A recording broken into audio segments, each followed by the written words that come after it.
Hi, ನಾನಿವತ್ತು ಮಾಡ್ತೀನಿ tomato sauce. Tomato ನೀಟಾಗಿ ವಾಶ್ ಮಾಡಿಕೊಂಡು ಅವನ್ನ ಸ್ವಲ್ಪ ಬೇಯಿಸ್ಕೋಬೇಕು, ಅಥವಾ ಟೊಮೆಟೊನ ಸ್ಲೈಸ್ ಆಗಿ ಕಟ್ ಮಾಡಿ ಹಾಕೋಬಹುದು. ಒಂದು ಫ್ಯಾನ್ ಇಟ್ಟು ಅದಕ್ಕೆ ಟೊಮೆಟೊನ ಸ್ಮಾಲಾಗಿ ಕಟ್ ಮಾಡಿ ಹಾಕಬೇಕು. ಆ ಟೊಮೆಟೊಸ್ ಎಲ್ಲ ಜ್ಯೂಸ್ ಬಿಟ್ಟು ತಾವೇ ಬಾಯ್ಲ್ ಆಗ್ತವೆ.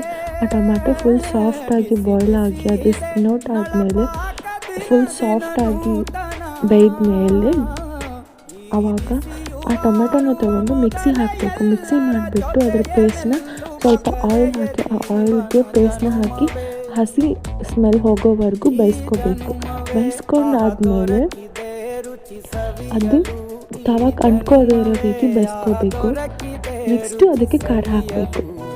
ನಿಮ್ಗೆ ಎಷ್ಟು ಬೇಕು ಖಾರ ಅಷ್ಟು ಖಾರ ಹಾಕ್ಕೊಂಡು ಟೇಸ್ಟಿ ಕರೆಕ್ಟಾಗೋ ಅಷ್ಟು. ಅದಾದಮೇಲೆ ಕರೆಕ್ಟಾಗಿ ಮಿಕ್ಸ್ ಮಾಡಬೇಕು.